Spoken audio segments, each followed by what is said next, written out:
Hello प्यारे बच्चों, कैसे हैं आप बच्चों। आज हम आपकी क्लास थर्ड की फर्स्ट यूनिट करेंगे। प्रश्नावली पहली है बच्चों। प्रश्नावली करने से पहले हमने 1 से 4 तक के अभ्यास करवा रखे हैं। उन्हीं अभ्यासों का बच्चों यहाँ पर हमसे प्रश्न पूछे गए हैं। तो अब सबसे पहले हमें अभ्यास सीखने चाहिए, ताकि आज जो हमें प्रश्नावली करने जा रहे हैं वो उन्हीं अभ्यासों से रिलेटेड है। उन्हीं के सवाल बच्चों हमें यहाँ पूछे गए हैं। अब बच्चों थोड़ा सा यहाँ एक नयापन आया है। यहाँ पर हमसे देवनागरी गिनती के सवाल पूछे गए हैं। तो देवनागरी गिनती को कैसे लिखते हैं वो बच्चों हमने वीडियो बना रखा है देवनागरी गिनती का, तो आप वीडियो भी देख सकते हैं। और मैंने यहाँ पर लिखकर भी दे दिया कि देवनागरी गिनती को किस तरह से लिखते हैं। एक तरफ बच्चों हमने नॉर्मल गिनती लिख दी है, जो आप नॉर्मल लिखते हो। एक तरफ मैंने यहाँ पर लिख दी है देवनागरी में। जैसे बच्चों ये एक है, तो अब हम एक को इस तरह से लिखते हैं देवनागरी में। एक को दो तरह से लिखते हैं, इस तरह से भी लिखते हैं और इस तरह से भी लिखते हैं, दोनों तरह से लिख सकते हैं, ठीक है। और 2 को इस तरह लिखते हैं, 3 को इस तरह। मैंने यहाँ पर लिख रखी है। और ज्यादा जानकारी के लिए आप वीडियो देख लीजिएगा, डिस्क्रिप्शन बॉक्स में उसका लिंक दे देंगे बच्चों, तो आप वहां से देख लीजिएगा, ठीक है। तो अब हम करेंगे सवाल पहला। नीचे दी गई संख्याओं को पढ़िए, उन्हें विस्तारित रूप में लिखिए। विस्तारित रूप में बच्चों मैं आपको 1.4 तक अच्छी तरह सिखा चुकी हूँ, ठीक है। 115 को विस्तारित रूप में आपको लिखना है। तो सबसे पहले ये 3 अंक है ना, आपको ये पहला 1 लेना है। 1 ले लिया, 1 यहाँ लिख दिया, ठीक है। अब पीछे गिनने हैं कितने अंक है, 1 2 2 अंक है, तो यहाँ 2 जीरो लगा देंगे। ये हो गया हमारा पहला। अब दूसरे बॉक्स में जाएंगे तो दूसरा 1 लेंगे, जो दूसरा नंबर होगा। अब 1 ले लिया, 1 यहाँ लिख दिया। अब इस 1 के बाद कितने अंक है, 1 बचा है, तो यहाँ 1 जीरो लगा देंगे। अब बचा हमारा 5, तो हम यहाँ 5 लिख देंगे, ठीक है बच्चों। इस तरह से आपको विस्तारित रूप में लिखना है, ठीक है। अब दूसरा सवाल ऐसे बच्चों, देवनागरी गिनती का ये 2 है, ये भी 2 है, ये 0 है, ये 220 है, ठीक है। अब 220 को आपको लिखना है इसको विस्तारित रूप में। तो पहले आपको ये पहले वाला 2 लेना है, ठीक है। ये 2 ले लिया, मैंने लिख दिया। पीछे अंक कितने बचे हैं, 2 2 जीरो लगा दी। अब दूसरे वाला भी 2 ले लेंगे, फिर यहाँ पर 2 लिख लेंगे, ठीक है। अब बचा कितना, 1 अंक, तो 1 जीरो लगा देंगे। अब पीछे 0 बचा है, तो यहाँ 0 लगा देंगे। ये आपका विस्तारित रूप बनता जा रहा है। अगला है 399। तो पहले 3 लेना है, 3 के बाद 2 अंक है, तो 2 जीरो लगानी है। फिर आपको सेकंड 9 लेना है, 9 के बाद 1 अंक है, तो 1 जीरो लगा देनी है। उसके बाद फिर 9 बचा है, तो 9 ऐसे ही लिख देंगे, आगे कोई अंक नहीं है इसलिए हमने 9 लिख दिया। अगला है बच्चों, ये अंक है 4 और ये है बच्चों 1 और ये है 8, ठीक है। दोबारा बता रही हूँ बच्चों, ये 4 है, ये 1 है और ये 8 है, यानी 418 है ये, ठीक है। अब इसको आपको विस्तारित रूप में लिखना है, तो आपको देवनागरी में ही लिखना है, ठीक है। पहले आपको 4 लेना है, ये 4 लिख लिया। 2 अंक है, 2 जीरो। अब आपको 1 लेना है, 1 ले लिया, और पीछे 1 अंक है तो 0 लगा दी। अब ये 8 है, 8 का हम 8 का ऐसा ही लिख देंगे, ठीक है। ये आपका पहला सवाल हल हो गया है। अब दूसरा है कि निम्नलिखित संख्याओं को पहचानिए और उनके ठीक आगे व ठीक बाद की पीछे की संख्या लिखनी है, आगे पीछे की। तो बच्चों जब हमने अभ्यास में किया था तो दोनों ही सीखे थे, आगे वाला भी सीखा था, पीछे वाला भी सीखा था, ठीक है। अब 186 और 187 के पहले बच्चों 186 आएगा, 187 के पहले 186 और 187 के बाद 188 आएगा, ठीक है। इस तरह आपको करना है। अब 299 के पहले आएगा बच्चों यहाँ पर 298 और यहाँ पर 300 आ जाएगा।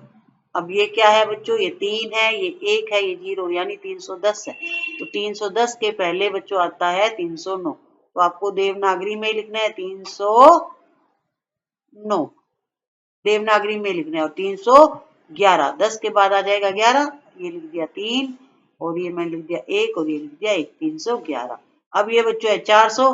तो 400 के पहले तो 399 आएगा ना, तो देवनागरी में लिखना है 3 और ये आ गया मेरा 9 बच्चों, और ये भी आ गया 9, 399। तो 400 के बाद आता है बच्चों 401, तो 4 लिख लीजिए, फिर 0 लिख लीजिए, फिर 1 लिख लीजिए। ये हो गया हमारा देवनागरी का सवाल। अब तीसरा सवाल है, निम्नलिखित संख्याओं के पैटर्न को पहचानिए और अगली संख्याएं लिखिए। ठीक है, पैटर्न में देखते हैं क्या क्या डिफरेंस आ रहा है। ये 209, 211, 213, तो इनमें कितने का अंतर आ रहा है बच्चों? 2 का अंतर आ जा रहा है ना। अब 213 के बाद 2 अंक ज्यादा क्या आएगा? 215। 215 के बाद आ जाएगा 217। दो का हमें डिफरेंस देते जाना है, दो जोड़ते जाना है। 217 में 2 जोड़ोगे तो आएगा 219। ठीक है, इस तरह से आपको ये सवाल करना था। दूसरे सवाल में देखिए बच्चों कितने का गैप आ रहा है। ये 305, 310, 315, तो बच्चों इनमें 5-5 का अंतर आ रहा है। 305 और 310 में 5 का अंतर है। 310 और 315 में भी 5 का अंतर है। तो आ जाएगा यहाँ पर 320, फिर 325, 330। अब देखिए बच्चों इसमें अंतर ज्ञात करना है। ये 110 है, 120 है, 130 है ना। 10-10 का अंतर, 130 के बाद 100 आ जाएगा बच्चों 40, 150 और 160। ठीक है, इसमें 10-10 का अंतर आना था।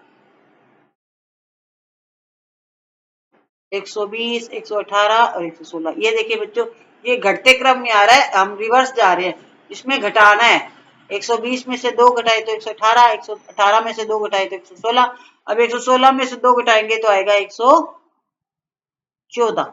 114 में 2 घटाएंगे आएगा तो 112, और 112 में से 2 घटाएंगे तो आएगा 110। ठीक है बच्चों, ये इस तरह से होगा सवाल आपका। अगला है ये देवनागरी का सवाल है बच्चों। ये 320 है, ये 325 है, ये 330 है। तो इसमें 5-5 का अंतर आ रहा है। 320 के बाद 325, 325 के बाद 330, 330 के बाद 335 आएगा। ठीक है, सबसे पहले हमें लिखना है 335 लिखना है ना, तो हमें इस तरह से 335 लिखना है। अब 340 आ जाएगा। 5-5 का अंतर देना है। 300, सॉरी बच्चों यहाँ 40 आएगा। ठीक है, 35 के बाद करना है हमें 340 और 345। ठीक है, ये आ गया आपका 345। ये सवाल भी बच्चों तीसरा हल हो गया हमारा। अब हम करेंगे बच्चों चौथा सवाल। निम्नलिखित संख्याओं को बढ़ते क्रम में लिखना है। तो बढ़ते क्रम में लिखने के लिए आंसर मैं बच्चों सामने लिख देती हूँ। ठीक है, सबसे पहले आपको सबसे छोटी संख्या ढूंढनी है 3, तो आपको लिखना है 3। उसके बाद 3 के बाद देखिए उससे बड़ा क्या है? उससे बड़ा है बच्चों 80। 80 के बाद बड़ा है बच्चों, आपको इस तरह से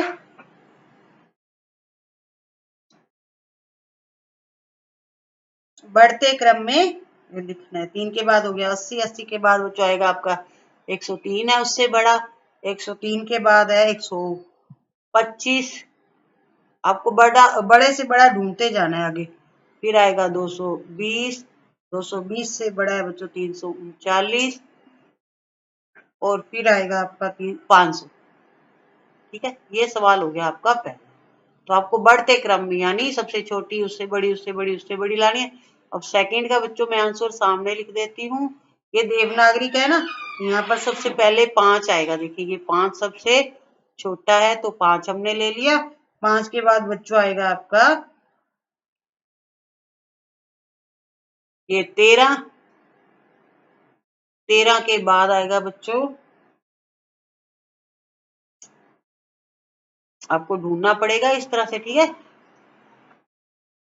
ये बच्चों है आपका 48। ठीक है, 13 के बाद है 48। 48 के बाद आ गया बच्चों आपका ये 56। 56 के बाद आ गया 70। ठीक है, 70 के बाद आ गया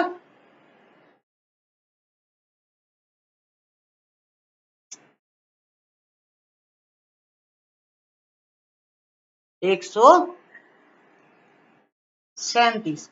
137 के बाद आ जाएगा, मैं नीचे लिख रही हूँ बच्चों 400। ये सवाल हो गया बच्चों। तो ये 2 सवाल आपके लिए होमवर्क है।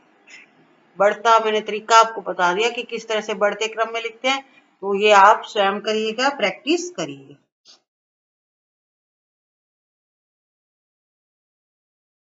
अगला 5वां सवाल है बच्चों, आपके घर से लगभग 500 कदम की दूरी पर एक मंदिर है। ठीक है, आपके घर से लगभग 500 कदम चल के जाओगे तो एक मंदिर है। तो 400 कदम आप चल चुके हो। अब आपको बताना है कि सब हमसे प्रश्न पूछे गए उनके उत्तर देने। ठीक है, 15 कदम चलने पर आप कौन से कदम पर पहुंच जाएंगे? 15 कदम, 400 कदम चल चुके हो और 15 कदम अब आपने चल लिए हैं, तो आप कौन से कदम पर पहुंचेंगे? तो आपको ये बताना है। ठीक है, मैं आपको हल करके बताऊंगी बच्चों, तो मैं आपको सिर्फ सवाल पढ़ के दिखा रही हूँ। वहां से 15 कदम और चलने पर आप कितने कदम चल चुके होंगे? और वहां से 50 कदम चलने पर क्या आप मंदिर तक पहुंच पाएंगे? अब कितने कदम और चले कि आप मंदिर तक पहुंच जाएंगे? सबसे पहले आपको क्या करनी है बच्चों, आप चाहो तो इसमें आप 401 से लेकर 500 तक की गिनती का सहारा ले सकते हो। ठीक है, आप क्या कर सकते हो? सहारा ले सकते हो। ठीक है, चलिए अब मैं आपको यहाँ पर शॉर्ट में सिखा देती हूँ। 500 कदम दूर है मंदिर, मंदिर है बच्चों 500 कदम दूर। आपने 400 कदम चल लिए 400 कदम। ठीक है, अब 15 कदम और चलेंगे इससे, तो आप कौन से कदम पर पहुंचेंगे? तो आप बच्चों 415 कदम पर पहुंचेंगे। इसका आंसर क्या है? 415 कदम। 400 प्लस 15, आप इसको इस तरह सोल्व कर सकते हो। 400 तो आप चल रहे हो, चल चुके हो, और 15 और चले हैं आपने, तो 415 कदम पर आओगे। ठीक है, अब अगला, वहां से 15 कदम और चलोगे। 415 आप चल चुके हो और वहां से फिर आप 415 आप यहां तक चल चुके हो। पहले आपने 400 चले थे, फिर आप 15 और चलते तो आप कौन से कदम पर पहुंचते? 415 पर पहुंचते। फिर 415 से फिर आपको 15 कदम और चलने, तो आपको 15 इसमें जोड़ने। 415 आप चल चुके हो, 15 कदम आपको और चलना है, तो आप कौन से कदम पर पहुंच जाओगे? 430 कदम पर पहुंच जाओगे। ठीक है, वहां से 50 कदम चलने पर क्या आप मंदिर तक पहुंच जाओगे? अब बच्चों 400, देखिए इधर मैं आपको रफ में करके दिखा देती हूँ। 430 में आप 50 और चलो तो क्या मंदिर में पहुंच जाओगे? नहीं पहुंचोगे, अभी तो 480 पे ही है। ठीक है, तो हमें क्या करना है? 500 तक चलना है, तो 480, अभी भी 20 कदम रह जाओगे। तो इसका उत्तर आएगा कि नहीं। मैं यहाँ आपको शो बता देती हूँ बच्चों, तीसरे का। तो हम तो चलेंगे 480 कदम पर पहुंचेंगे, तो इसका उत्तर आएगा नहीं। तो हम नहीं, मंदिर तक नहीं पहुंचेंगे, मंदिर तक नहीं पहुंचेंगे। क्यों नहीं पहुंचेंगे? मैंने आपको इधर सवाल हल करके दिखा दिया। 430 प्लस 50 यानी 480 कदम पर चले हैं, अभी हमें 20 कदम और चलना है। अब कितने कदम और चले कि आप मंदिर पर पहुंचोगे? तो अब हम इसका उत्तर बच्चों नीचे लिख रहे हैं चौथे का। ठीक है, अब हम 20 कदम और चलें। देखो 480 हम चल चुके हैं, अब 500 में से 480 को घटा के देख लो, 20 ही बचेगी। अब 20 कदम और चलेंगे तो मंदिर पहुंच जाएंगे।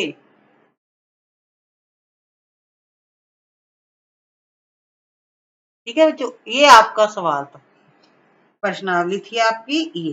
ठीक है, ये हमने कर लिए 1 से 5 सवाल। ठीक है, एक सवाल और बचा है बच्चों।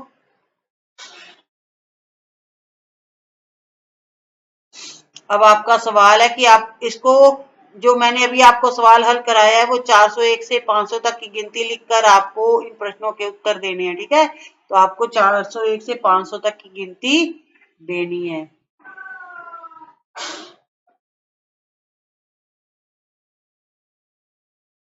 अगला सवाल है कि परचूनी की दुकान पर आज के भाव निम्नलिखित हैं। तो बच्चों ये देवनागरी का है। ठीक है, दुकान पर क्या सामान क्या भाव मिल रहा है, ये भाव दे रखे हैं। चीनी है बच्चों 25 रुपए प्रति किलो। मैं यहाँ आपको हिंदी में लिख के बता देती हूँ, आपको पढ़ने में परेशानी हो तो चीनी है 25 रुपए किलोग्राम और राजमा है बच्चों 70 रुपए और तुअर दाल है बच्चों 81 रुपए, मसूर दाल है 68 रुपए, उड़द दाल है बच्चों 78 रुपए और पोहा है बच्चों 26 रुपए, साबूदाना है 36 रुपए। ठीक है। अब साक्षी ने 1 किलोग्राम चीनी खरीदी और 1 किलोग्राम पोहा खरीदा और 1 किलोग्राम तुअर दाल खरीदी है। तो साक्षी के सामान की पर्ची बनानी है आपको। ठीक है। तो पर्ची में आपको यहाँ बना के सिखा देती हूँ आपको किस तरह पर्ची बनानी है। ठीक है। उसने क्या खरीदा, एक तो 1 किलो चीनी खरीदी है। हम यहाँ पर पर्ची बना लेते हैं। ठीक है। तो आप स्केल से लाइनें खींच लीजिएगा। मैं यहाँ स्केल का यूज नहीं कर सकती इसलिए मैं हाथ से ही बना रही हूँ, तो मेरी लाइनें टेढ़ी मेढ़ी बनेंगी। तो आप स्केल से बनाइएगा सुंदर सुंदर। ठीक है। लाइनें लगाइएगा। तो हम पर्ची बना रहे हैं साक्षी के सामान की। सबसे पहले आपको क्या करना है, इसको 3 भागों में बांटना है। 1, तो आप सीधी लाइन लगाइएगा। ठीक है। 2 और ये 3। और फिर आपको एक लाइन ऊपर लगानी है यहाँ पर। ठीक है। अब उसने 3 सामान खरीदा ना, तो आपको इसको 3 और हिस्सों में बांटना है। एक तो आ जाएगा आपका चीनी वाला कॉलम। ठीक है। एक आ जाएगा आपका पोहे वाला और एक आ जाएगा तुअर दाल वाला और एक आपका जो टोटल होगा वो आ जाएगा। ठीक है। यहाँ पर हम योग लिखेंगे। यहाँ पर आपको लिखना है बच्चों मात्रा कि उसने कितना कितना खरीदा। ठीक है। और यहाँ पर लिखना है आपको सामान, उसने क्या क्या सामान खरीदा। और यहाँ पर आएगा बच्चों दर, यानी प्रति किलोग्राम कितना कितना उसने खरीदा। 1 किलो खरीदा था ना। अब मात्रा है बच्चों 1 किलोग्राम खरीदा उसने। 1 किलोग्राम खरीदी है बच्चों उसने चीनी। और कितने रुपए की थी बच्चों, वो थी हमारी चीनी, यहाँ पर देखो बच्चों मैंने रफ में लिख रखी है 25-25। आपको क्या करना है, देवनागरी में लिखने हैं, आपको परेशानी नहीं आएगी, लिखा पड़ा। ठीक है। अब 1 किलो उसने बच्चों खरीदा है पोहा, 1 किलोग्राम पोहा, तो यहाँ पोहा लिखेंगे। और पोहे का क्या रेट था बच्चों, पोहा है 26 रुपए। तो यहाँ रुपए भी लिख सकते हैं आप साथ में। और नेक्स्ट है बच्चों उसने खरीदी तुअर की दाल। कितनी खरीदी है, वो भी 1 किलोग्राम खरीदी है तुअर दाल। तो आप सुंदर सुंदर लाइन लगाइएगा बच्चों। ठीक है। 1-1 किलो यहाँ खरीद लिया। अब तुअर दाल क्या रेट थी, तुअर दाल थी बच्चों 81 रुपए। 81 आपको उसमें लिखने हैं देवनागरी में। अब कुल कितना रुपए लग गए उसके बच्चों, यहाँ पर आपको योग लिखना है, टोटल लिखना है। तो यहाँ पर कुल लग गए बच्चों उसके रुपए 132। इनको जोड़ दीजिएगा। ठीक है। 132 गिन लीजिएगा। ठीक है। 6 और 6 1 और 6 हो गए 7, 7 और 5 हो गए 12, 12 हमने 2 लिख दिया, यहाँ एक हासिल लगा दी। ठीक है। अब 2 और 2 4, 4 और 8 हो गया 12 और एक ये 13। तो ये बच्चों आपके उसके सामान की पर्ची बन गई है साक्षी के सामान की। और आपकी जो प्रश्नावली थी पहली वो यही कंप्लीट होती है। हमने आपके पूरे अभ्यास कर लिए, प्रश्नावली भी कर ली है। फटाफट अपना कार्य पूरा कर लीजिएगा, अपने दोस्तों को भी बताइएगा ताकि वो भी कर पाए काम। और वीडियो को लाइक और शेयर कीजिएगा, चैनल को भी सब्सक्राइब कीजिएगा। और जितने सवाल बच्चों मैंने होमवर्क के लिए दिए हैं करके कमेंट करके मुझे बताइएगा। Thank you. नेक्स्ट वीडियो में बच्चों हम सेकंड प्रश्नावली शुरू करेंगे, तब तक आप इनकी प्रैक्टिस करते रहिए।